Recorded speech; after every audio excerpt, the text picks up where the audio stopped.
ये जो शख्स नज़र आ रहे हैं ये बजाज फाइनेंस के वसूली करने वाले शख्स हैं।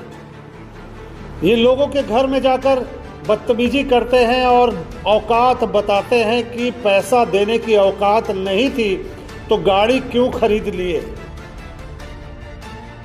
मामला ये है कि जिस घर में ये लोग गए थे उस घर वालों ने 1 लाख रुपया देकर दुपहिया वाहन फाइनेंस करवाया।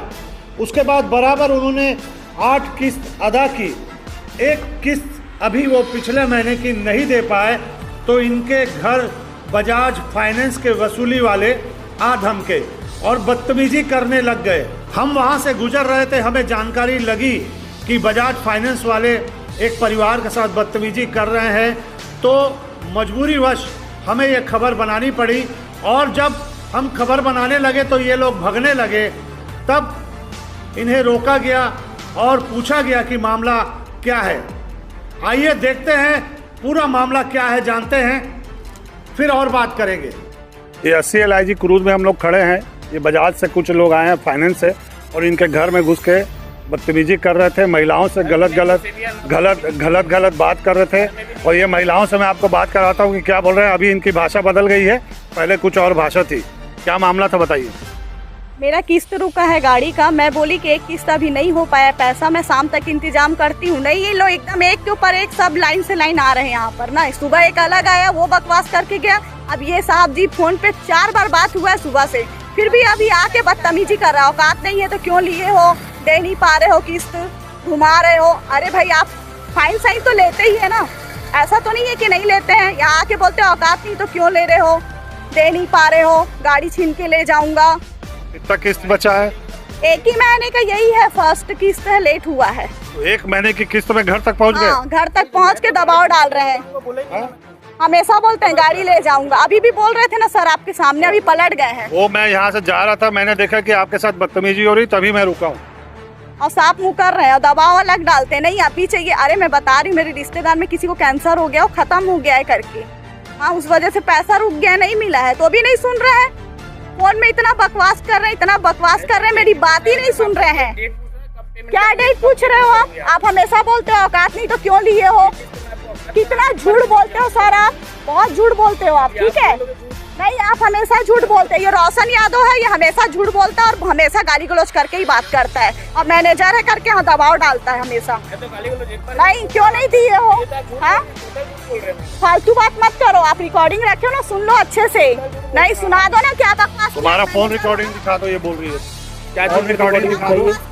रिकॉर्डिंग मेरे पास नहीं है अभी तो बोल रहे लोग फोन रिकॉर्डिंग की आप लोग। हाँ, रिकॉर्डिंग में क्या बात की हो दिखा दो। आपको मैं भेज दूंगा, आपको मैं उसको आप डाल दीजिएगा।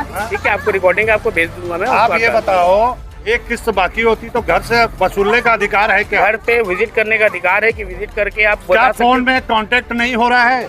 फोन पे उनका कांटेक्ट अलग अलग नंबर से कांटेक्ट नहीं तो आपके उस घर में 4 महिलाएं हैं, आप बार बार क्यों आते हो? बाहर रहते हैं, अंदर नहीं जाते। और मेरा फिर भी अभी जब मैं यहाँ से जा रहा था मैडम से तो आपका शब्द सुना कि जब लेने की औकात नहीं, औकात नहीं बोला हूँ।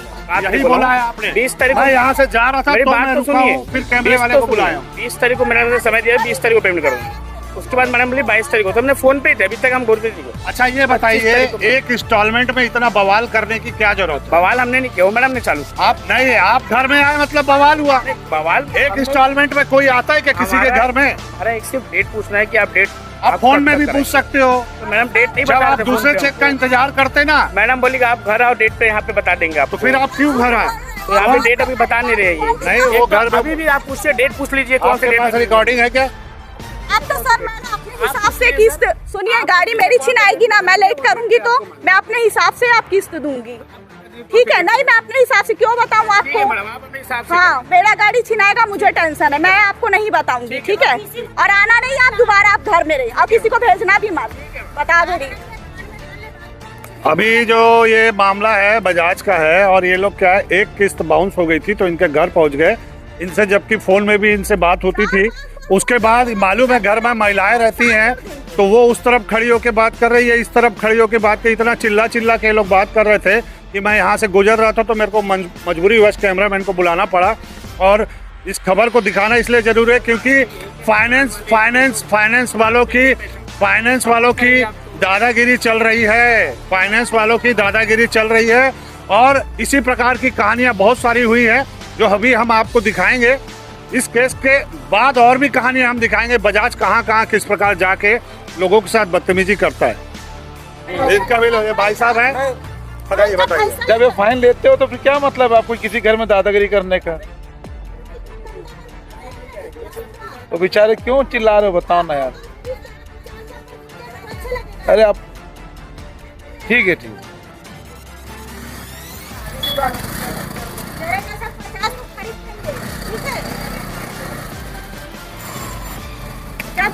कितने बार आ चुका है आपके यहाँ? ये तो हमेशा आते रहता है। अभी परसों आया था 2-3 बार, अभी फिर आया है। आज सुबह एक और आया था, दूसरा नाम तो नहीं पता, इन अलग अलग आते रहते हैं। इसका नाम रोशन यादव है। और किस लिए लोन लिया था? R1 का है किस्त, R15 लिए थे, उसका है। 1 लाख रुपए डाउन पेमेंट दिए थे, बाकी इंस्टॉलमेंट करके किस्त लिए। तो अभी ये पहला ही किस्त है जो ये रुका हुआ है, 8 किस्त पड़ गया है। तो एक किस्त में ऐसा आके बदतमीजी? हाँ, बदतमीजी कर रहे हैं। फाइनेंस कंपनी का ये पहला मामला नहीं है। इस प्रकार की हरकतें लगातार ये लोगों के साथ करते आ रहे हैं। घर में जाकर बदतमीजी करते हैं और उन्हें शर्मिंदा करते हैं। आसपास के लोग देख लें और वसूली का पैसा शर्म के मारे निकाल कर दे दें।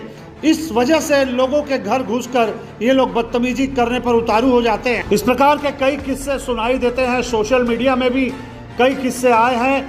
एक प्राइवेट कंपनी ने एक महिला को थाने में बैठा दिया था वसूली के लिए। उसके पति ने लोन लिया था। इस प्रकार का मामला भी सामने आया था। फाइनेंस कंपनियां लगातार इस प्रकार की गुंडागर्दी को बढ़ावा दे रही है और लोगों के घरों में घुसकर वसूली कर रही है। इस प्रकार की गुंडागर्दी पर रोक लगाई जानी चाहिए और जो नियम कानून है उसके तहत वसूली की जानी चाहिए। आप देख रहे हैं भिलाई का सच। हमारा चैनल अगर आप लगातार देखते हैं, पसंद करते हैं तो लाइक, शेयर, सब्सक्राइब करना न भूलें। नमस्कार।